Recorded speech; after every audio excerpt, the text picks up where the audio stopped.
The woman at the podium didn't even look up when she said it. "I'm sorry, sir. Your name isn't on the guest list." I stood there in the lobby of the Hargrove Event Center with my dress shoes still damp from the parking lot puddles, holding a card I'd spent 45 minutes picking out at the drugstore, and I thought, that's my granddaughter graduating in that room. And I helped pay for this entire evening. I said, "Could you check again? My name is Earl Hutchins." She typed something, scrolled, shook her head with the kind of practiced sympathy that wasn't sympathy at all. "I don't see it, sir. I'm going to have to ask you to wait over here while I contact the event coordinator."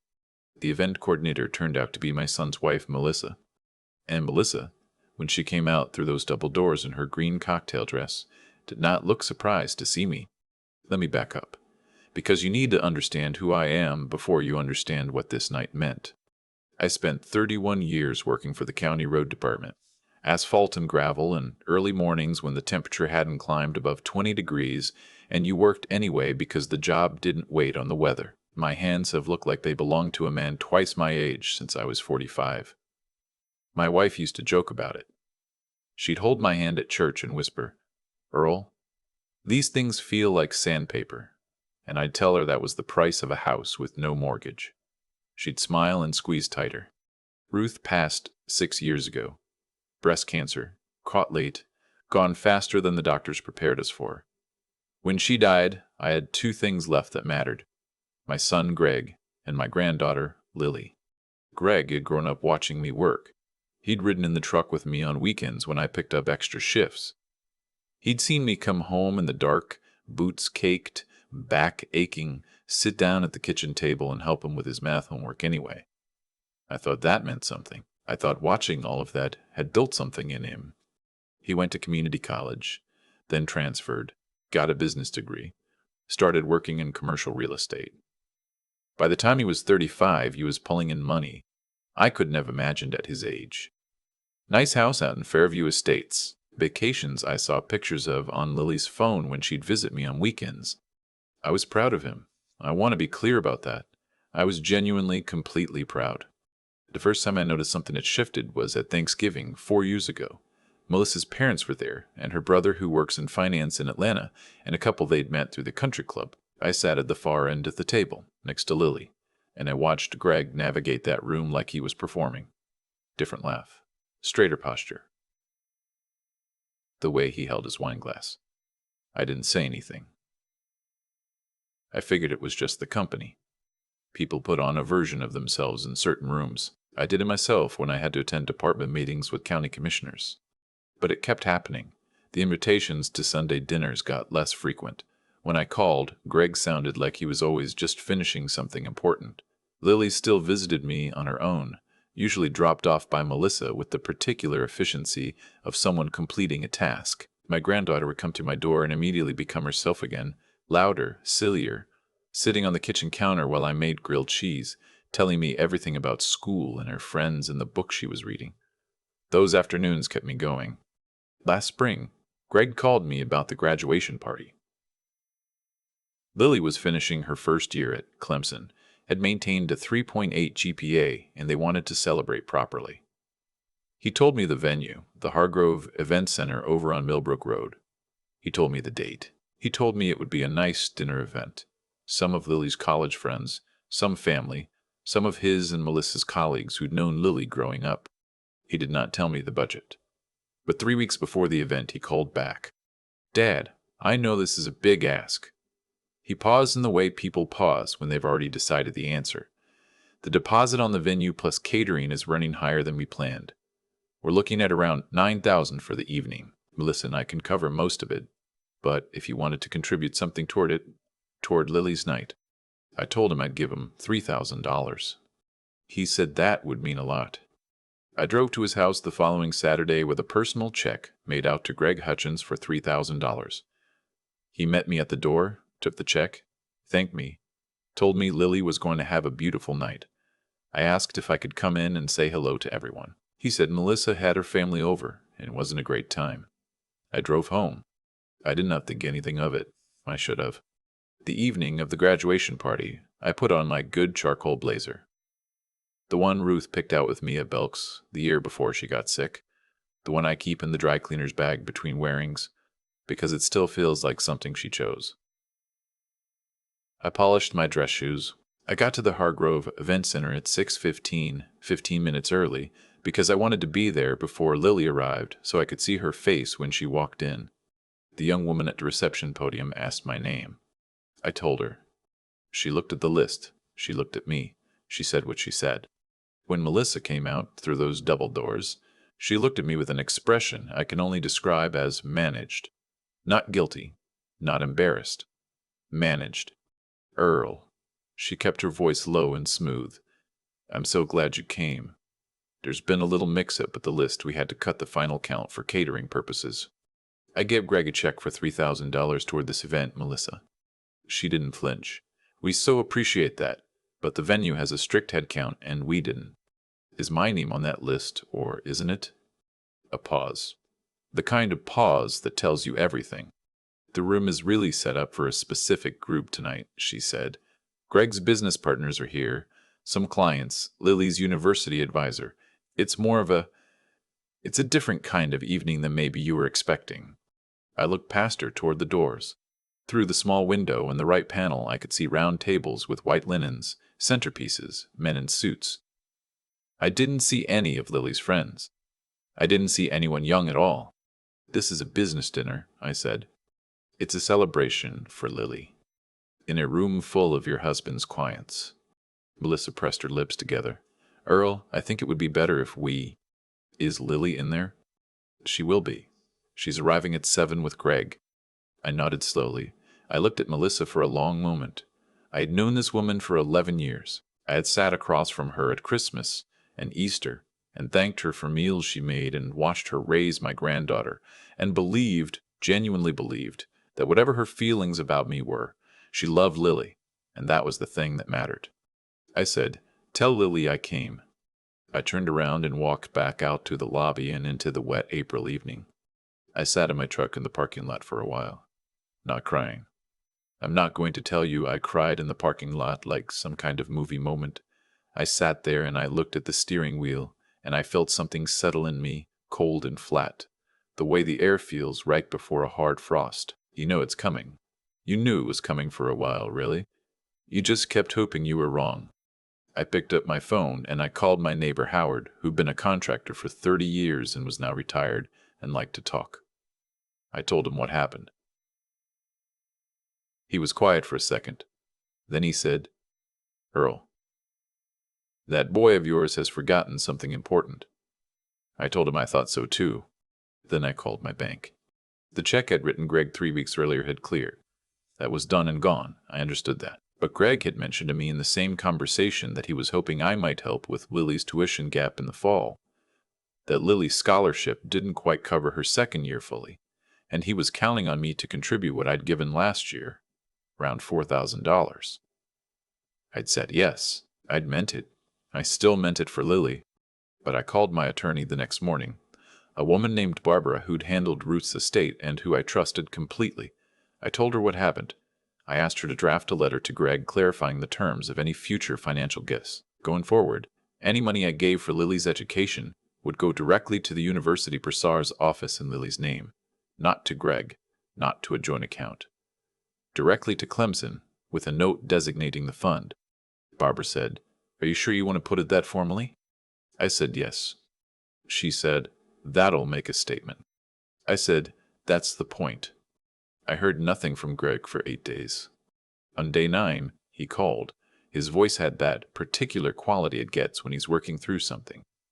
That controlled evenness. Dad, I heard you came to the party. I did. Melissa said there was a confusion about the list. There wasn't any confusion, Greg. A long pause. I should have called you sooner about the setup. It was a business event. Some of it, and I didn't. I should have communicated better. I said, You took $3,000 of my money to fund a client dinner and left me standing in the lobby. He didn't answer that directly. He said, I'm sorry you felt excluded. I'd heard that phrase before. I'm sorry you felt. The apology that apologizes for your feelings rather than for the action. I've spoken to Barbara, I told him. Going forward, Lily's tuition contributions from me go directly to the school. I've set up the arrangement. Lily will have everything she needs. Another pause, longer this time. Dad, that's not, you don't have to make it complicated. It's already set up. He was quiet. I could hear him breathing, hear the slight shift in the background noise, like he'd moved to another room.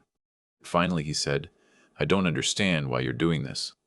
I said, yes, you do. Lily called me on a Tuesday evening, about 2 weeks after the party. I was on the back porch with a glass of iced tea, watching the light go out of the sky the way it does in April.